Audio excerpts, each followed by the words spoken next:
ইয়াহইয়া আলাইহিস সালাম সেই নবী যার নাম আল্লাহ পাক নিজে রেখেছেন। সুবহানাল্লাহ। তিনি সাইয়্যিদ ছিলেন, নেতা ছিলেন, নবী ছিলেন। একইভাবে সালাম বিনিময় হলো, নবীজি এগিয়ে চললেন সাল্লাল্লাহু আলাইহি ওয়াসাল্লাম। তৃতীয় আকাশে তিনি দেখলেন আরেকজন নবী, তাকে বলা হলো তিনি হচ্ছেন ইউসুফ আলাইহিস সালাম, যাকে পুরো পৃথিবীর অর্ধেক সৌন্দর্য দেওয়া হয়েছে। আর আপনারা জানেন সূরা ইউসুফ একটা সূরাই আছে, আর এই সূরা ইউসুফ জুলাইখার প্রেম কাহিনী নয়, বরং এই সূরা হচ্ছে ইউসুফ আলাইহিস সালামের সাথে তার পিতা ইয়াকুব আলাইহিস সালামের প্রেম কাহিনী। ভালো করে পড়ে দেখবেন। কিভাবে বললাম? ছেলের শোকে কাতর হয়ে বাবা কাঁদতে কাঁদতে অন্ধ হয়ে গেছেন। আপনার গার্লফ্রেন্ড কি আপনার জন্য অন্ধ হয়েছে? যখন ইউসুফ আলাইহিস সালাম একটা রুমাল পাঠালেন, মনে আছে, তার বাবার চোখে দেওয়ার জন্যে, দূর থেকে যোজন যোজন দূর থেকে তার পিতা বলছেন আমি ইউসুফের গন্ধ পাচ্ছি। বাবার ছেলের এমন প্রেম কাহিনী আপনি কোথাও পাবেন না। এটা সূরা ইউসুফ, পড়ে দেখেন। আর ইউসুফ আলাইহিস সালামের যে চরিত্র ছিল, তার চেহারার চেয়ে চরিত্র আরও বেশি সুন্দর ছিল। তাকে জেনার অফার করা হচ্ছে, তিনি বলছেন আল্লাহকে আমি ভয় করি। আর যুবকদেরকে আমরা বলতে চাই যে যদি আপনি জেনা থেকে দূরে থাকতে পারেন, যদি শুধু জেনা থেকে দূরে থাকতে পারেন, আল্লাহ পাক আপনার যে কোনো দোয়া কবুল করবে ইনশাআল্লাহ। নিশ্চিত মৌতের হাত থেকে আল্লাহ আপনাকে বাঁচাতে পারেন যদি আপনি জেনা ছাড়তে পারেন। জেনা মানে শুধু ফিজিক্যাল রিলেশন নয়, জেনা মানে রাতের বেলা জেগে কথা বলাও, অনলাইনে চ্যাটিং করাও, আপনার বান্ধবীর সাথে কফি খাওয়াও, সব কিছুই জেনার অন্তর্ভুক্ত। এগুলো ছাড়তে পারলে আল্লাহ পাক আপনার দোয়া কবুল করবেন। ওইভাবে যে তিনজন ব্যক্তি গুহায় আটকা পড়েছিল, মনে আছে? গুহার মুখের মধ্যে একটা পাথর এসে গেল, সবাই বলছে আজকে আর বাঁচার বুদ্ধি নাই, নিজের আমল দিয়ে আল্লাহর কাছে বাঁচতে চাও। তার মধ্যে একজন বলছে, একজন তাকে পেতে চাইতাম, সে রাজি হয়ে গিয়েছিল 100 স্বর্ণ মুদ্রার বিনিময়ে। আমি বসেছি এই খারাপ কাজ করতে তার রানের মাঝখানে, সে ওই সময় বলেছে তুমি আল্লাহকে ভয় করো। আমি মুদ্রাও দিয়ে দিয়েছি, ওখান থেকে আমি জেনা না করে চলে আসছি। আল্লাহ এই কাজ যদি তোমার পছন্দ হয়ে থাকে, আজকে এই মৃত্যুর হাত থেকে আমাকে বাঁচাও। ওই পাথর সরে গেল। এটা দলিল দিলাম, জেনা ছাড়তে পারলে আপনার দোয়া, যে কোনো দোয়া আল্লাহ কবুল করবে ইনশাআল্লাহ। শুধু তাই নয়, আরশে আজিম আল্লাহ পাকের সবচেয়ে বড় সৃষ্টি, এর নিচে আল্লাহ পাক 7 শ্রেণীর মানুষকে ছায়া দিবেন। তার মধ্যে এক শ্রেণী হচ্ছে সেই যুবক যাকে কোনো সুন্দরী নারী আহ্বান করেছে খারাপ কাজ করার জন্যে, উচ্চ বংশের, সে বলেছে আমি আল্লাহকে ভয় করি। পারবেন ইউসুফের মতো হতে? আল্লাহ পাক তৌফিক ইনায়াত করুন, আমিন। আপনি জেনা থেকে দূরে থাকেন, আল্লাহ পাক আপনার ঘরে খাদিজা রাদিয়াল্লাহু আনহার মতো মেয়ে দিবেন ইনশাআল্লাহ। আপনি 10টা ঘাটের পানি খেয়ে আসবেন, দেখবেন এমন বউ আল্লাহ কপালে জুটাইছে, সে মাশাআল্লাহ 20 ঘাটের পানি খাওয়া। হ্যাঁ, কিফাউন কিরাম, আল্লাহ পাক একদম দুনিয়াতে ইকুয়ালি ডিল করেন, ইকুয়ালি ডিল করেন। আল্লাহ পাক আপনাদের প্রত্যেকের পারিবারিক জীবনটা সুখী করুন, দোয়া করি, আমিন। ইউসুফ আলাইহিস সালাম তারপরে এগিয়ে চললেন, আর প্রত্যেক আকাশেই মারহাবা মুসাফা হচ্ছে এবং সালাম হচ্ছে। চতুর্থ আকাশে নবী সাল্লাল্লাহু আলাইহি ওয়াসাল্লাম দেখছেন ইদ্রিস আলাইহিস সালাম। ইদ্রিস আলাইহিস সালামের কথা সূরা মারিয়ামের মধ্যেও আছে, পড়ে দেখবেন। সালাম বিনিময় হলো, নবীজি এগিয়ে চললেন। পঞ্চম আকাশে তিনি দেখছেন হারুন আলাইহিস সালাম। কার ভাই? মুসা আলাইহিস সালামের ভাই। তিনি কিন্তু মুসা আলাইহিস সালামের সাথে ফেরাউনের সামনে গিয়ে দাওয়াত দিয়েছেন, মনে আছে? আরেকটা কথা বলি, কোরআনে দাড়ির দলিল আছে? দাড়ি বলবে নাই। কোরআনে কোথায় দাড়ির দলিল আছে বলেন তো দেখি, কে বলতে পারবেন? কঠিন প্রশ্ন। 500 টাকা পুরস্কার দেবো আমার পক্ষ থেকে, জান। যদিও 500 কোনো টাকাই না, টাকার মান দিন দিন কমছে। কোন সূরায় দাড়ির কথা আছে কে বলতে পারবেন? আলেম ওলামা বাদ, তারা তো পারবেন। আমরা সিভিলিয়ানদের জিজ্ঞাসা করছি, সাধারণ জনগণকে। কে পারবেন বলেন? কোন সূরায় দাড়ির কথা আছে? দাড়ি কোরআনে একটা জায়গায় দাড়ির কথা আছে, কে বলতে পারবেন? দেখছেন, আল কোরআনের আলো ঘরে ঘরে যা আলো, তাই না? স্লোগান দিয়ে কাজ হবে না ভাই, প্রত্যেক ঘরে ঘরে কোরআনওয়ালা মানুষ তৈরি করতে হবে, তারপরে আলো অটোমেটিক ঘরে ঘরে জ্বলবে ইনশাআল্লাহ। আচ্ছা যাক, আমার টাকা বেঁচে গেল। সূরা তহায় আছে। কোথায় আছে? সূরা তহার মধ্যে আছে। একটা জায়গায় দাড়ির কথা আছে, সেটা হচ্ছে হারুন আলাইহিস সালামের দাড়ি। কার দাড়ি? হারুন আলাইহিস সালামের দাড়ি। মুসা আলাইহিস সালাম ফেরাউন থেকে এই যে দলবল নিয়ে পার হওয়ার পরে, বনু ইসরায়েলকে নিয়ে পার হওয়ার পরে আল্লাহ পাক তাকে 40 দিন ডেকেছেন তুর পাহাড়, মনে আছে? তুর পাহাড়ে তিনি গেছেন। এই ফাঁকে বনু ইসরায়েল শিরক করা শুরু করেছে, এই যে বাছুর পূজা শুরু করেছে, মনে আছে? পড়েন নাই কখনো? বাছুর পূজা শুরু করেছে। মুসা আলাইহিস সালাম তাওরাত নিয়ে আসছেন, এসে দেখছেন যে কওমের এই অবস্থা। তিনি রাগে তাওরাত ছুঁড়ে মারলেন। তিনি প্রচণ্ড ব্যক্তিত্ব সম্পন্ন মানুষ ছিলেন, গায়রতওয়ালা। রাগে তাওরাত ছুঁড়ে মারলেন এবং এসে এই যে হারুন আলাইহিস সালাম যাকে রেখে গিয়েছিলেন যে কওমকে দেখাশোনা করবে, তার দাড়ি চিপে ধরলেন। তুমি থাকতে এরা এই অবস্থায় গেল কিভাবে? এক হাতে দাড়ি, এক হাতে চুল চেপে ধর, তুমি থাকতে এই অবস্থা হইল কিভাবে? সূরা তহা পড়ে দেখেন। তখন হারুন আলাইহিস সালাম বলছেন যে হে আমার ভাই, আমার দাড়ি আর চুল ধরো না, এই একটা জায়গায় আছে। তার মানে দাড়ি পাওয়া যাচ্ছে কোরআনে। কিছু মানুষ তো এখন বলে কোরআন মানি, হাদিস মানি না, তাই না? ওই অজুহাত দিয়ে এখন দাড়ি রাখে না, বলে কোরআনে তো দাড়ির কথা নাই, রাখবো কেন? সুবহানাল্লাহ। আপনারাও কি এটা বিশ্বাস করেন যে আমরা শুধু কোরআন মানবো, হাদিস মানবো না? স্পষ্ট কুফরি, স্পষ্ট কুফরি। কোরআন এবং হাদিস একসাথে মিলেই শরিয়া। শুধু কোরআন মানি, হাদিস মানি না, এটা বলতে গিয়ে সে বোঝাচ্ছে সে আসলে কোরআনও মানে না। কোরআনে আল্লাহ বলেছেন ওয়ামা আতাকুমুর রাসূল ফাখুযুহু, রাসূল যা দিয়েছেন নিয়ে নাও। ওয়ামা নাহাকুম আনহু ফানতাহু, যা থেকে নিষেধ করেছেন দূরে থাকো। তাহলে সুন্নাহ না মানলে আপনি কিভাবে কোরআন মানবেন? কথা কি বুঝতে পারছেন? আসেন, হারুন আলাইহিস সালাম সালাম বিনিময় হলো, চললেন। তারপরে ষষ্ঠ আসমানে গিয়ে দেখলেন মুসা আলাইহিস সালাম, সেই যে ব্যক্তি। সালাম বিনিময় হলো, চলে যাচ্ছেন, আর মুসা আলাইহিস সালাম কাঁদছেন, কান্না করছেন। জিজ্ঞাসা করা হলো কেন কান্না করছেন? তিনি বললেন আমার পরে একজন যুবক নবী হবে যার উম্মত আমার চেয়ে বেশি জান্নাতে যাবে, এটা চিন্তা করে আমি কান্না করছি। তিনি হচ্ছেন মুহাম্মদুর রাসূলুল্লাহ সাল্লাল্লাহু আলাইহি ওয়াসাল্লাম। তারপরে গিয়ে চললেন সপ্তম আসমান। সেখানে সপ্তম আসমান মানে 7 নম্বর মহাবিশ্ব। সেখানে গিয়ে দেখলেন যে বাইতুল মামুর নামে একটা জায়গা আছে, ঠিক কাবা ঘরের একদম এক্স্যাক্টলি উপরে, একদম সোজা উপরে বাইতুল মামুর নামে একটা জায়গা আছে। এটা হচ্ছে ফেরেশতাদের ইবাদতের জায়গা, তারা সেখানে তাওয়াফ করেন। প্রতিদিন 70,000 ফেরেশতা, প্রতি মুহূর্তে 70,000 ফেরেশতা এখানে তাওয়াফ করেন। এবং যার একবার তাওয়াফের সুযোগ হয়েছে সে আর কখনো সুযোগ পাবে না, শেষ।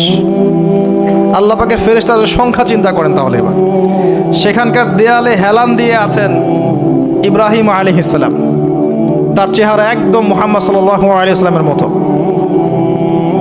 এবং অনেক ছোট ছোট বাচ্চা তার সামনে খেলা করছে। ওই যে বাচ্চা কোরবানির কথা মনে আছে? যেসব মুমিন মুসলিমদের ছোট ছোট বাচ্চা কাচ্চারা নাবালক অবস্থায় মারা যায় না, তাদের আত্মাগুলো সেখানে চলে যায়, তারা সেখানে খেলা করতে থাকে। যারা পিতা পায়নি, যখন পিতার কথা মনে হয় খেলতে খেলতে, তখন তারা ইব্রাহিম আলাইহিস সালামের কাছে দৌড় দেয়। মায়ের কথা মনে হলে তার স্ত্রীর কাছে দৌড় দেয়। আমাদের যাদের সন্তান 2-1জন মারা গেছে, এটা আমাদের পরকালে অ্যাসেট, পরকালের সম্পত্তি। কিয়ামতের মাঠে ওই ছেলে ওই মেয়ে আপনার হাত ধরবে, আঙ্গুল ধরে ফেলে বলবে আল্লাহ আমার বাবাকে মাফ করে দাও, না হলে আমি জান্নাতে যাব না। তাই বেশি বেশি বাচ্চা কাচ্চা নিতে হয় সামর্থ্য অনুযায়ী, আর সামর্থ্য আল্লাহ দিবেন। যখন আপনি 4টা-5টা এরকম করে বাচ্চা কাচ্চা নিবেন, 2-1টা বাচ্চা মারা যেতে পারে, এগুলো আপনার পরকালের সম্পত্তি। এখন তো আমাদের জেনারেশনকে রেস্ট্রিক্টেড করার জন্যে 2টো সন্তানের বেশি নয়, 1টি হলে ভালো হয়। সুবহানাল্লাহ। মুসলিমদেরকে চতুর্দিক থেকে চাপে ফেলা, চতুর্দিক থেকে গলা চিপে ধরা আর কি। জনশক্তিতে রূপান্তরিত হলে কোনো সমস্যা আছে? চাইনিজদের জনসংখ্যা কত? চায়নার জনসংখ্যা কত? ম্যাক্সিমাম জনগণকে তারা জনশক্তিতে রূপান্তরিত করেছে। এই আপনার পশ্চিমারায় ন্যাটো ম্যাটো যত কিছু আছে, চায়নার এগেনস্টে কথা বলুক দেখি কত বড় সাহস। সারা বিশ্বকে নিয়ন্ত্রণ করে ফেলছে ওরা এখন।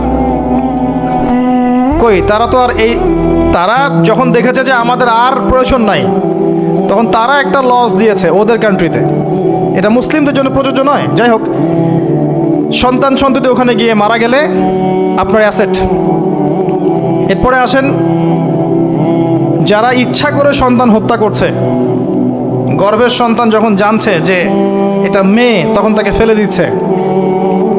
আবার অবৈধ সন্তান যারা অ্যাবর্শন করে নষ্ট করছে, এই যে হত্যাগুলো, এই প্রাণগুলোকে আল্লাহ পাক কিয়ামতের মাঠে জীবন্ত করবেন এবং তাদেরকে দেখিয়ে ওই ব্যক্তিদেরকে চার্জ করা হবে যে কি অপরাধে তাকে হত্যা করা হয়েছিল। সতর্ক হয়ে যান। আল্লাহ পাক এটাও বলেছেন, দারিদ্র্যের ভয়ে সন্তানকে হত্যা করো না, রিজিক আল্লাহ দিবেন ইনশাআল্লাহ। এই সমুদ্রের কোটি কোটি মাছকে আল্লাহ পাক খাওয়াতে পারলে আপনাকে আমাকেও খাওয়াতে পারবে ইনশাআল্লাহ, যদি না আমরা আমাদের রিজিকটা সংকুচিত করে ফেলি। মানুষের রিজিক কেড়ে খাচ্ছে সুদের মধ্য দিয়ে। মানুষের রিজিক কেড়ে খাচ্ছে সুদের মধ্য দিয়ে, অন্য কোনো বিষয় নাই, সুদ, রিবা। আসেন, সপ্তম আসমানে এই অবস্থা। এরপরে নবী সাল্লাল্লাহু আলাইহি সাল্লামকে আরও সামনে নিয়ে যাওয়া হলো। এই জায়গার নাম সিদরাতুল মুনতাহা। কি নাম? সর্বশেষ জায়গা, যেখানে জিবরাইল আলাইহিস সালামও এর উপরে আর যেতে পারেন না। যদিও বা জিবরাইল আলাইহিস সালাম ফেরেশতাদের সর্দার, তিনিও যেতে পারেন না।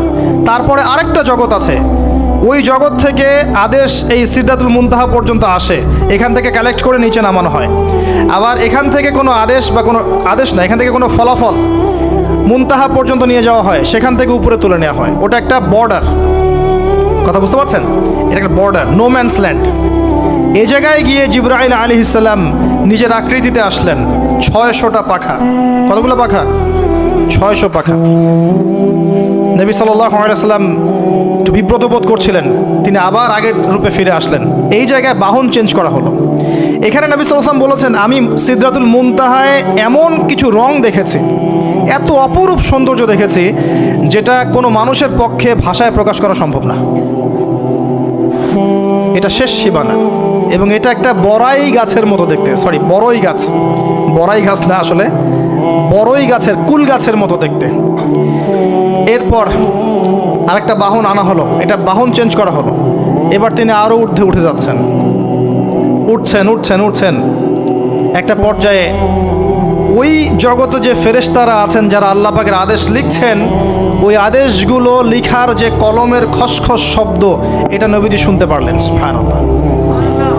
নূরের পর্দার কাছাকাছি তাকে নিয়ে যাওয়া হলো, একদম আল্লাহ পাকের কাছাকাছি, আরশে আজিমের কাছাকাছি। এখানে আল্লাহ রাব্বুল আলামিন সরাসরি তার সাথে কথা বললেন, যা ওহী করার তা করলেন এবং স্পেশালি 3টা গিফট বা হাদিয়া দিলেন। কয়টা? 1 নাম্বার 50 ওয়াক্ত নামাজ। কত ওয়াক্ত? 2 নাম্বার সূরা বাকারার শেষের 3 আয়াত, সূরা বাকারার শেষের 3 আয়াত। আর 3 নাম্বার হচ্ছে একটা ঘোষণা, হে নবী মুহাম্মদ সাল্লাল্লাহু আলাইহি ওয়াসাল্লাম, তোমার উম্মতের কোনো ব্যক্তি যদি আমার সাথে শিরক না করে মারা যায়, আমি তাকে জান্নাতে দিয়ে দিব ইনশাআল্লাহ। আজকে এই মেরাজুন নবী নিয়ে অনেক আলোচনা হবে, কিন্তু আলোচনা হওয়ার পরে আমরা যদি এই নামাজের পাবন্দ না হতে পারি, সূরা বাকারার শিক্ষা নিতে না পারি, বা শেষের আয়াত মুখস্থ করতে না পারি, শিরক ছাড়তে না পারি, আদতে আলোচনার কোনো ফায়দা নেই। কথা বুঝতে পারছেন? এখানকার 3টা মৌলিক হাদিয়া তিনি নিয়ে আসছেন। এবার নিচে নামছেন, ওই যে 6ষ্ঠ আসমানে অপেক্ষা করছেন কে? মুসা আলাইহিস সালাম। কোথায় যাচ্ছেন? এই কি হলো আল্লাহর সাথে কথাবার্তা, এই হয়েছে। কি দিয়েছে আপনাকে? 50 ওয়াক্ত নামাজ। বলেন কি 50 ওয়াক্ত নামাজ? আমার উম্মতে 2 ওয়াক্ত নামাজ ছিল, পড়তে পারে নাই। পারবেন আপনার উম্মত, আপনি ফিরে যান, নামাজ কমিয়ে নিয়ে আসেন। লজ্জাবোধ করলেন নবী সাল্লাল্লাহু আলাইহি সাল্লাম, তাও ফিরে গেলেন। 50 থেকে 45, 45 থেকে 40, 40 থেকে 35, করতে করতে করতে করতে 5। এবারও মুসা আলাইহিস সালাম বলছেন ফিরে যান, পারবেন আপনার উম্মত। মুসা আলাইহিস সালাম কত দূরদর্শী ছিলেন দেখেন, পারে উম্মত? ম্যাক্সিমামই তো পারে না। কথা ঠিক আছে না? ম্যাক্সিমাম উম্মতি কিন্তু পারছে না 5 ওয়াক্ত নামাজ পড়তে। তো মুসা আলাইহিস সালামের দূরদর্শিতা ঠিকই ছিল, পারবেন আপনার উম্মত। তিনি লজ্জাবোধ করলেন। আল্লাহ পাক বললেন, তোমার উম্মতের জন্য 5 ওয়াক্তই ফিক্স করলাম, কিন্তু যদি 5 ওয়াক্ত তারা ঠিকঠাক মতো আদায় করে 50-এর নেকি দিয়ে দিব ইনশাআল্লাহ। এবং আরেকটা ঘোষণা দিলেন, সেটা হচ্ছে যে তোমার উম্মতের যে কোনো ভালো কাজকে 10 দিয়ে গুণ করে দেয়া হবে। একটা নেকির কাজ করবেন 10 গুণ বৃদ্ধি করা হবে, কিন্তু একটা গুনাহ করলে 10 দিয়ে গুণ করা হবে না, একই থেকে যাবে। এবং আপনার উম্মতের কোনো ব্যক্তি যদি কবিরা গুনাহ ছেড়ে দেয়, কবিরা গুনাহ তো বোঝেন, বড় বড় গুনাহ ছেড়ে দেয়, তার সমস্ত সগীরা গুনাহ মাফ করে দেওয়া হবে। আর কি চাই? এবার নবী সাল্লাল্লাহু আলাইহি ওয়াসাল্লাম ফিরে আসছেন। এবার শোনেন আমাদের শিক্ষা। ফিরে আসছেন, আসার আগে তাকে জান্নাত জাহান্নাম দেখানো হয়েছে। নবী সাল্লাল্লাহু আলাইহি ওয়াসাল্লাম যে বিষয়গুলো দেখেছেন, এর মধ্যে যেগুলো হাদিসে এসেছে আমি খুব সংক্ষিপ্ত আকারে বলছি, এবং এখান থেকে আমাদের শিক্ষা নেবেন। মনে রাখবেন, এখন যেগুলো বলছে এগুলো এই উম্মতের জন্য খাস, আমাদের উম্মতে মুহাম্মাদের জন্য খাস। তিনি আসছেন, বারজাখের জগতি হোক আর জাহান্নামের শাস্তি হোক। একজন ফেরেশতাকে দেখলেন, তার মুখে হাসি নাই। কি নাই? জিবরাইল আলাইহিস সালামের সাথে কথোপকথন হচ্ছে, তিনি নবীজিকে সালাম দিলেন, সালামের উত্তর দেওয়া হলো, কিন্তু মুখে হাসি নাই। বাকি সবাই তার সাথে হাসি মুখে সাক্ষাৎ করেছেন, এই ফেরেশতা বাদ দিয়ে। তিনি জিজ্ঞাসা করছেন, জিবরিল আলাইহিস সালাম, তার মুখে হাসি নাই কেন? তাকে বলা হলো, এই ফেরেশতার নাম হচ্ছে মালিক। কি নাম?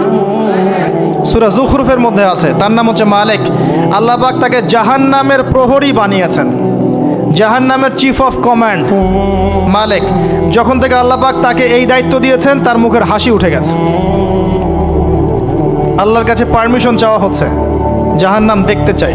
আল্লাহ পাক দেখার পারমিশন দিলেন। নবী সাল্লাল্লাহু আলাইহি ওয়াসাল্লাম দেখে বললেন, সেখানকার বেশিরভাগ অধিবাসী হচ্ছে নারী জাতি, এবং তিনি বললেন জাহান্নামে যাবে উদ্ধত এবং অহংকারীরা। জান্নাত দেখতে চাই, দেখানো হলো। জান্নাতের ডিটেলস বর্ণনা নবীজি দিলেন ফিরে এসে।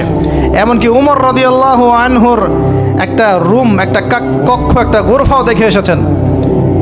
ঢুকতে চেয়েছেন, ঢোকেন নাই। পরে বলেছেন, ওমর, আমি তোমার ব্যক্তিত্বের কথা চিন্তা করে সেখানে ঢুকিনি, দেখেছি জান্নাতে তোমার ঘর আছে। একটা আওয়াজ শুনেছেন, মিষ্টি কণ্ঠস্বর। কিসের কণ্ঠস্বর? মিষ্টি কণ্ঠস্বর। তাকে বলা হচ্ছে, এই কণ্ঠস্বর হচ্ছে বেলাল রাদিয়াল্লাহু আনহুর আযানের কণ্ঠস্বর। খরম, খরম জুতা আছে না, খরম, এর খটখট আওয়াজ শুনেছেন। নবীজি জিজ্ঞাসা করছেন, কার? বলা হচ্ছে এটা বেলাল রাদিয়াল্লাহু আনহুর। বেলাল রাদিয়াল্লাহু আনহুকে বলা হলো, আপনি কি এমন আমল করেন? হে বেলাল, তুমি কি এমন আমল করো যার কারণে এই মর্তবা হচ্ছে? যখনই জান্নাতে যাই আমাকে দেখানো হয়, দেখি তুমি, তোমার পায়ের পদধ্বনি সামনে সামনে আছে। তখন বললেন, ইয়া রাসূলুল্লাহ, আমি তো আসলে এক্সট্রাঅর্ডিনারি কোনো আমল করি না, কিন্তু আপনারা যা করেন তাই করি। কিন্তু যখনই আমি ওযু করি, আমার ওযু ছুটে গেলে আমি ওযু করি, আর ওযু করেই আমি 2 রাকাত নফল সালাত পড়ি, তাহিয়াতুল ওযু, এতটুকু কাজ করি। নবীজি বলেন, এটাই সেই কাজ যার কারণে তোমাকে জান্নাতের এই মর্তবা দেওয়া হয়েছে। নবীজি আসছেন, দেখানো হচ্ছে। এবার শোনেন, দেখানো হচ্ছে একদল মানুষ যাদের আঙ্গুলগুলো লম্বা লম্বা, তামার তামার লম্বা নখর। নখর বোঝেন? নখর। গাল এভাবে হ্যাঁচড়াচ্ছে, গাল, নিজের গাল নিজে হাসড়াচ্ছে, এবং নিজের দেহ থেকে গোশত তুলে ফেলছে, ভক্ষণ করছে। নবীজি জিজ্ঞাসা করলেন সাল্লাল্লাহু আলাইহি সাল্লাম, এরা কারা? কি কারণে এদের শাস্তি হচ্ছে? তাকে বলা হলো, এরা আপনার উম্মতের সেই সব ব্যক্তি যারা সবসময় গীবত আর সমালোচনায় ব্যস্ত থাকত। শিক্ষা নিয়ে নেন, আমার মনে হয় না আমার কিছু বলার প্রয়োজন আছে। এরা আপনার উম্মতের সেই সব ব্যক্তি যারা আপোষে গীবত, অপবাদ এবং সমালোচনায় ব্যস্ত থাকতো। তার মানে এই উম্মতের একটা বড় সমস্যা হবে গীবত। এটা কিন্তু দেখে এসেছেন নবীজি, ফিউচার, তাই না? এটা বারজাখের শাস্তি চলছে, এটা অন্য একটা জগৎ যেটাকে আপনি এখানকার সময় স্থানকাল দিয়ে ব্যাখ্যা করতে পারবেন না। এটা টাইম ট্রাভেলিংয়ের মতো। নবীজি আসছেন সাল্লাল্লাহু আলাইহি ওয়াসাল্লাম, দেখছেন listen to me very carefully. এবার নবীজি দেখছেন এক শ্রেণীর মানুষ, পেট এইরকম ফোলা, অট্টালিকার মতো পেট ফোলা, আর ভিতরে সাপ কিলবিল করছে, এবং এদেরকে রক্তের নদীতে ফেলে মাথাটা ফাটিয়ে দেওয়া হচ্ছে। নবী জিজ্ঞাসা করলেন সাল্লাল্লাহু আলাইহি ওয়াসাল্লাম, এরা কারা? মর্মান্তিক শাস্তি দেওয়া হচ্ছে, এরা কারা? এরকম শাস্তি দেওয়া হচ্ছে, আপনি দেখলে আপনার কেমন লাগবে? নবীজিকে বলা হচ্ছে সাল্লাল্লাহু আলাইহি ওয়াসাল্লাম, এরা আপনার উম্মতের এই সব ব্যক্তি যারা ছিল সুদখোর, রিবাখোর। মানে এই উম্মতের অন্যতম বড় সমস্যা হবে রিবা, যেটা আমি বলেছি, প্রতিটা সেক্টরে রিবা। সবচেয়ে নিম্ন পাপ নিজের মায়ের সাথে জেনা করা, সবচেয়ে উচ্চ পাপ আল্লাহ এবং তার রাসূলের সাথে যুদ্ধ করা, এটা হলো সুদ। এবং এর বাস্তবতা হচ্ছে এই, ধনী দিন দিন ধনী হবে, গরিব দিন দিন গরিব হবে, এটা বাস্তবতা। রক্ত চুষে খাওয়া হয়, এই কারণে রক্তের নদীতে ফেলা হয়েছে। এবং সাপ খেয়েছে তারা, সাপ খেয়ে পেট ফুলিয়ে ফেলেছে। আমার মনে হয় না ব্যাখ্যা করার প্রয়োজন আছে। আর একটা হাদিস আগেই বলেছি, যে দেয়, যে নেয়, যে সাক্ষী থাকে, যে লিখে রাখে, সবাইকে সমানভাবে লানত করেছেন নবী সাল্লাল্লাহু আলাইহি ওয়াসাল্লাম। নবীর লানত নিয়ে হাউজে কাউসারের পানি কোশ্চিন কালও পাবেন না, কবরের উত্তর দিতে পারবেন না। এমনকি এই নবী সাল্লাল্লাহু আলাইহি ওয়াসাল্লামের সুপারিশ আপনার কপালে নাও জুটতে পারে, সতর্ক হয়ে যান। না খেয়ে থাকেন, সুদ খায়েন না। না খেতে খেতে না খেয়ে মারা যান, তাও সুদ খায়েন না।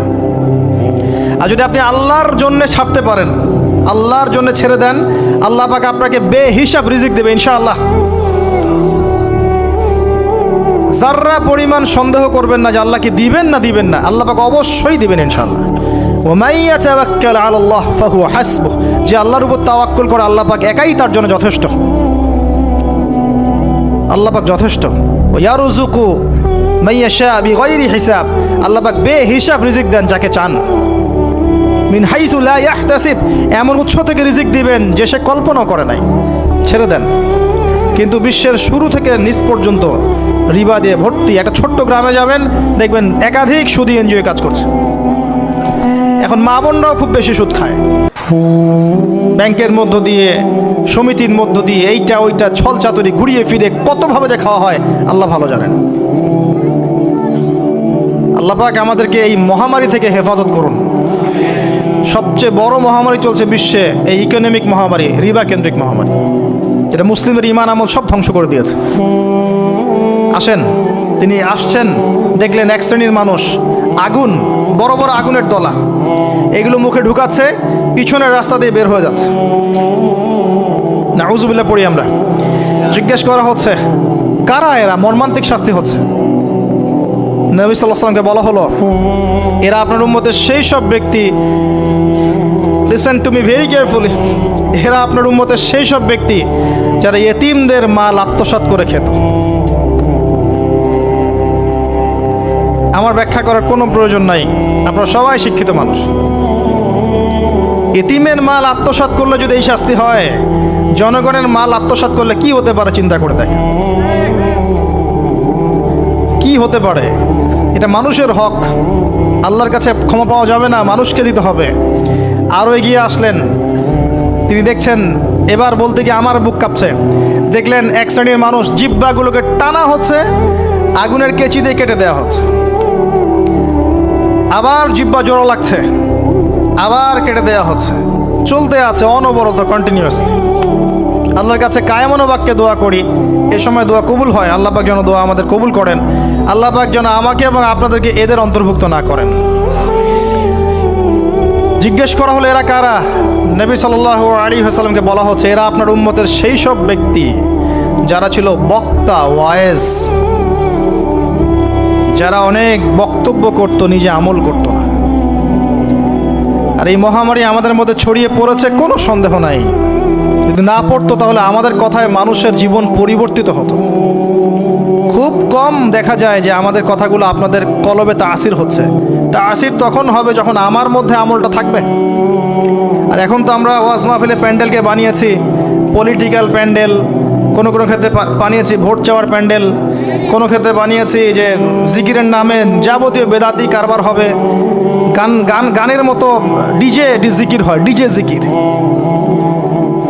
মানে কি যে হয়, যে আসবে তারও কত কাহিনী, আবার বিগ বিগ বাজেট, এইসব না মিললে আবার বক্তব্য হবে না।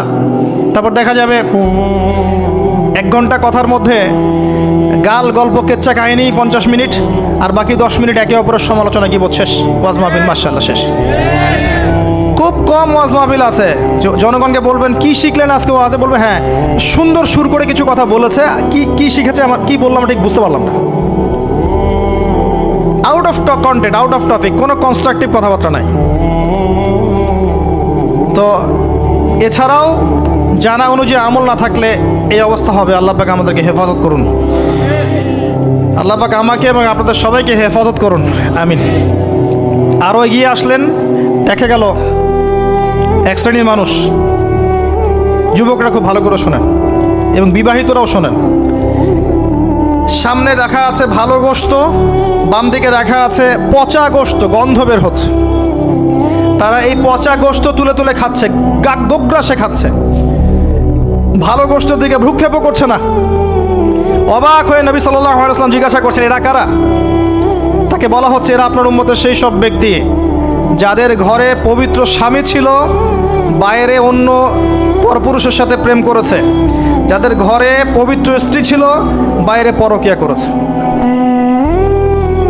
আর এখন যত মিডিয়া আছে দেখবেন, সিরিয়াল, মুভি, জাবি জাবি, এরা পরকিয়া শিখায়, জেনা এবং পরকিয়া শিখায়। খেয়াল করে দেখবেন, একটা ছেলে মেয়ের অবাধ মেলামেশা, হারাম মেলামেশাকে এমনভাবে উপস্থাপন করা হয়, মনে হয় এটা একটা পবিত্র ইবাদত মনে হয়, এবং বোঝানো হয় যে প্রেম তো পবিত্র, পবিত্র প্রেমে কি সমস্যা? আরে প্রেম পবিত্র তখন যখন আমি আমার স্ত্রীর সাথে প্রেম করব। আর দেখবেন যতগুলো এই যে মুভিজ, আপনার সিনেমাস, ফিল্মস, গান, নাটক, এগুলোর মূল থিম কিন্তু হারাম প্রেম। অল্প কিছু আউট অফ অন্য অন্য থিমের মধ্যে আছে।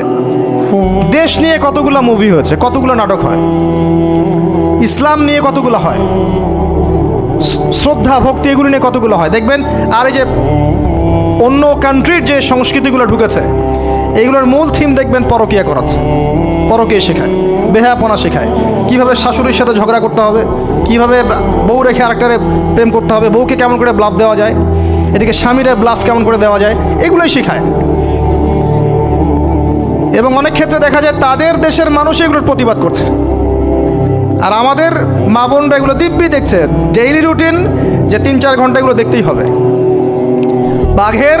বাঘের সামন থেকে আপনি হাড্ডি গোশত নিয়ে আসতে পারবেন, এইসব মেয়েদের হাত থেকে রিমোট নিতে পারবেন না।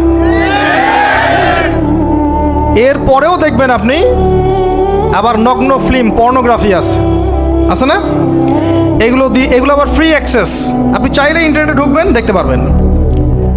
এটা কিন্তু আমরা রাষ্ট্রীয়ভাবে বন্ধ করতে পারতাম, যে আমার দেশে কোনো পর্ন সাইট চলবে না, কোনো পর্ন সাইট চলবে না। পর্নোগ্রাফি একমাত্র কারণ, সমস্ত কারণের সবচেয়ে বড় কারণ, বাকি কারণগুলো আছে, সবচেয়ে বড় কারণ, এর কারণে ধর্ষণ বাড়বে। যত বেশি পর্নোগ্রাফির প্রচলন ঘটবে তত বেশি ধর্ষণ বাড়বে, কারণ পর্ন দেখতে দেখতে মানুষের ভিতরটাকে পশু বানিয়ে ফেলা হয়, এবং এই পশু সুযোগ পেলেই একটা মেয়েকে ধর্ষণ করবে। হ্যাঁ, এর ভিতর থেকে বাইরে মনে হচ্ছে কোটটাই স্যুট পরে আছি, জুব্বা টুব্বা পরে আছি, ভিতরটা পশু বানিয়ে ফেলা হয়। এবং দেখবেন ফাঁক পেলে মেয়েকে ধর্ষণ করবে, ফাঁক পেলে বাচ্চাকে ধর্ষণ করবে, প্রাইভেট পড়াতে গিয়ে ছাত্রীকে ধর্ষণ করবে, চাকরি ক্ষেত্রে মেয়েকে ধর্ষণ করবে। দেখবেন এই কাজগুলো হবে, সুযোগ পেলেই ধর্ষণ করবে, কারণ ইন্টারনালি সে বিস্ট হয়ে গেছে, জানোয়ার। কিভাবে হয়েছে? ওই পর্ন দেখতে দেখতে। যারা এটাতে এডিক্টেড, তখন মনে হয় যে জগৎটা মনে হয় এমনই, একটা মেয়ের দিকে সে আর শ্রদ্ধা, সম্মান, ভালোবাসার দৃষ্টিতে দেখতে পারবে না। মেয়ের দিকে তাকালেই মনে হবে গোশতের টুকরা, খালি ভক্ষণ করতে হবে। হ্যাঁ, মাইন্ডসেটটা চেঞ্জ করে দিবে আপনার। মানে আমি আপনাকে বলি, পবিত্র ভালোবাসাটাকে যৌনতা দিয়ে ট্রান্সফার করা হয়েছে এই বিশ্বে। ভালোবাসা একটা ডিভাইন জিনিস, আল্লাহর পক্ষ থেকে আসে, ডিভাইন একটা জিনিস, অলৌকিক। মানে যখনই আপনি দেখবেন কাবিন হবে এবং আপনি কালিমা পড়ানো হচ্ছে, আপনি বলছেন কবুল, ইমিডিয়েটলি আপনি ফিল করবেন অপরিচিত একটা মেয়ে, আপনি যাকে দেখেন নাই, বাবা মা বিয়ে ঠিক করেছে, আল্লাহর পক্ষ থেকে ডিভাইন একটা ভালোবাসা চলে আসবে, মায়া, একটা মহব্বত, রহমত। এটা তারা ফিল করতে পারবে যারা পর্ন অ্যাডিক্টেড নয়, যারা পর্ন অ্যাডিক্টেড দেখবেন ওই স্ত্রীকে তার ভালো লাগবে না, তার মনে হবে এর চেয়ে ওই মেয়েটা সুন্দর, তার চেয়ে ওই মেয়েটা সুন্দর, তার চেয়ে ওই মেয়েটা সুন্দর, কারণ তার মাথাটা এরকম বিক্ষিপ্ত পাশবিক।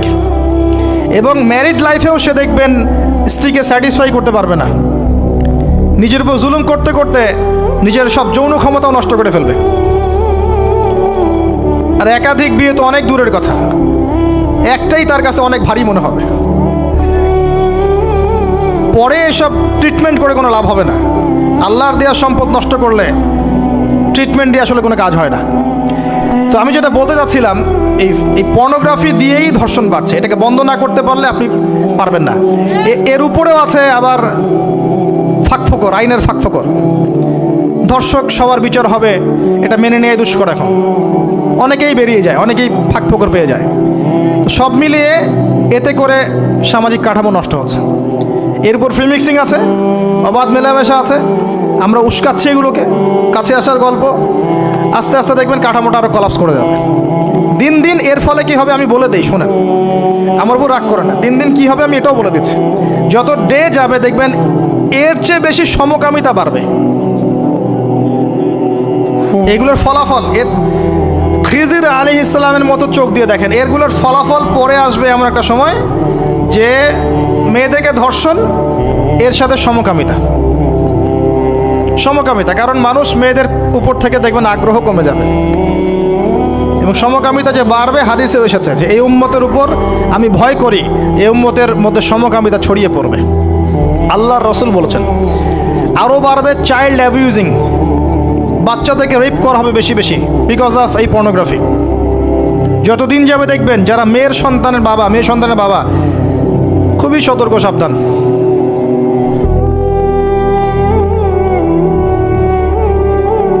কার কোলে আপনি মেয়েকে তুলে দিচ্ছেন? 5 বছর, 4 বছর, 3 বছর এইসব মেয়েদেরকে ধর্ষণ করা হচ্ছে। সমাজটা কোন জায়গায় চলে গেছে চিন্তা করছেন? এগুলোর মূল কারণ, একদম গাছের উপরের কারণ হচ্ছে পর্নোগ্রাফি। এই মূল কারণ কিন্তু বেপরদামি নয়, আমি বুঝাতে পারছি না মনে হয়। এর মূল কারণ কিন্তু বেপরদামি নয়, পর্নোগ্রাফি। কারণ পর্নোগ্রাফি অ্যাক্সেসের কারণে মানুষের ভিতরটা পশু হয়ে গেছে। এই পশুত্ব মেটানোর জন্যে সে কোনো ওয়ে খুঁজে না পেলে তখন রেপ করবে, বাচ্চাকে পেলে বাচ্চাকেও ধর্ষণ করবে, হামলে পড়বে মেয়েদের উপরে।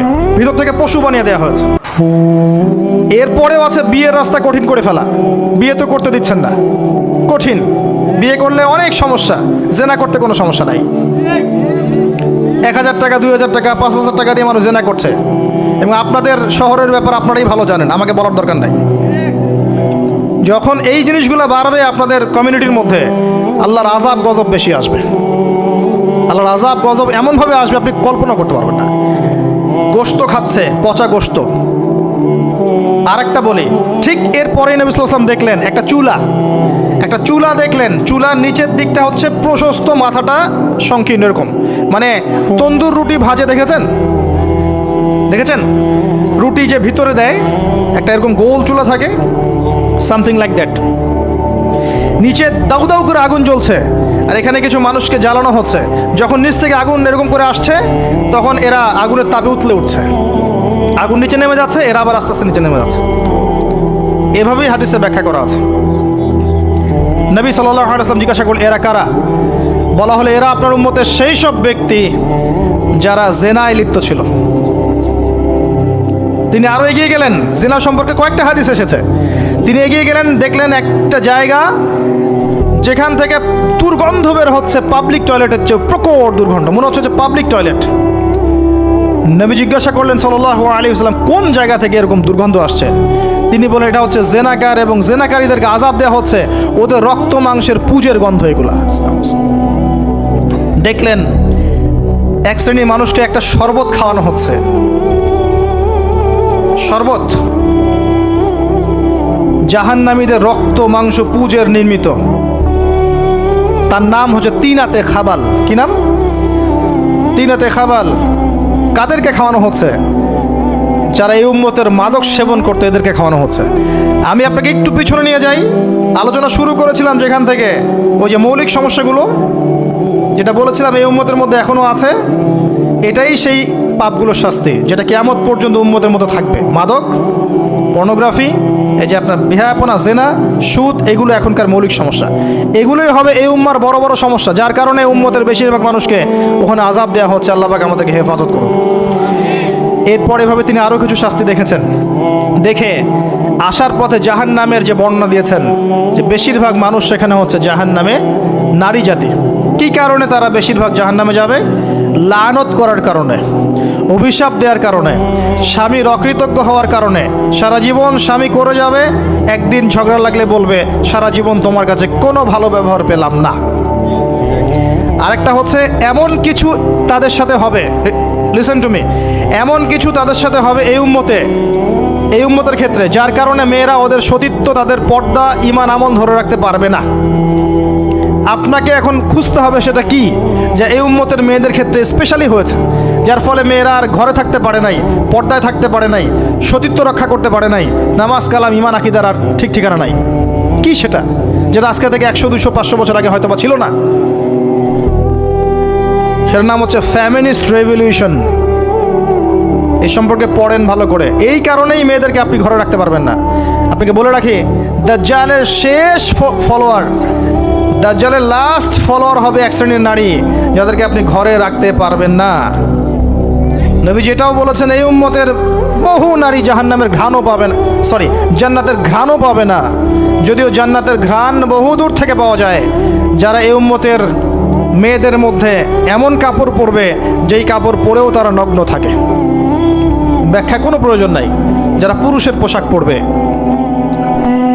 এবং আসার পথে তিনি একটা সুঘ্রাণ পেলেন, অত্যন্ত সুন্দর ঘ্রাণ।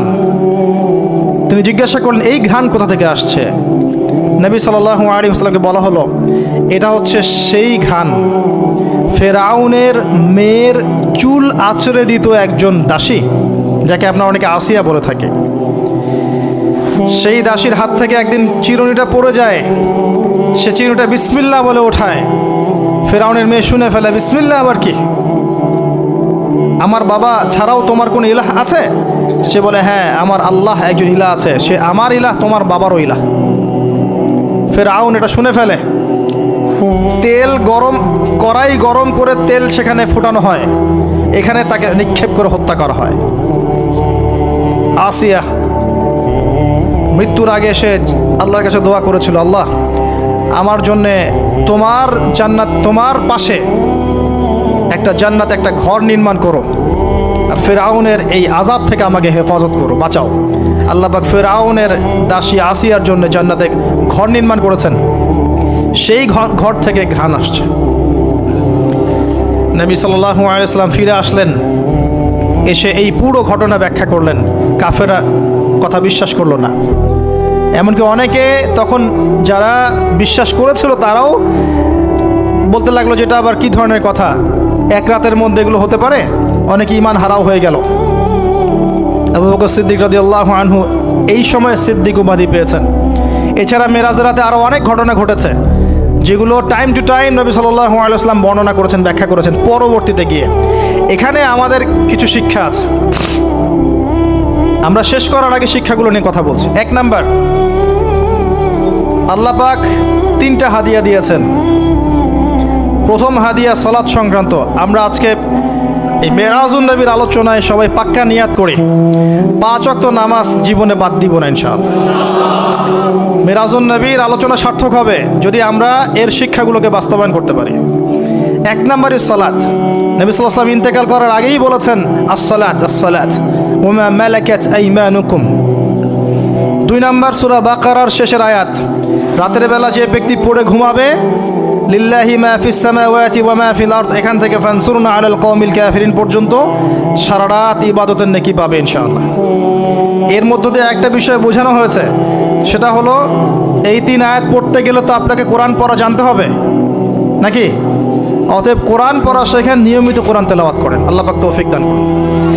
সালাত এবং কোরআন। 3 নাম্বার, শিরক মুক্ত আমল, শিরক মুক্ত তাওহীদ। এই উম্মতের যে ব্যক্তি শিরকে লিপ্ত হবে না, ইনশাআল্লাহ জান্নাতে যাবে। আপনি কিতাবুত তাওহীদ বইটা কিনেন, এখানে সমস্ত শিরকের লিস্ট দেয়া আছে, কোন কোন কাজ শিরক। আমরা মুসলিমরা আল্লাহ ছাড়া অন্যকে সেজদা করি। এখন আমরা মুসলিমরা আল্লাহ ছাড়া অন্য কারো নামে নজর করি, অন্য কারো নামে মানত করি, অন্য কারো জন্য কুরবানি করছি। আমরা বিশ্বাস করি যে কবরে গেলে সন্তান পাওয়া যাবে। আমরা এখন অনেকে বিশ্বাস করি হাতের বালা আংটি আমার রোগ ভালো করবে। আমরা বিশ্বাস করি। আমরা অনেকেই আল্লাহর হালালকে হারাম করেছি, হারামকে হালাল করেছি। অনেকেই বলছে আল্লাহ বলতে কিছু নাই, সব বিগ ব্যাং থেকে সৃষ্টি হয়েছে। অনেকেই বলছে যে তাকদীর বলতে কিছু নাই, মানুষ যা করবে তাই। প্রচুর শিরকে আমরা লিপ্ত আছি।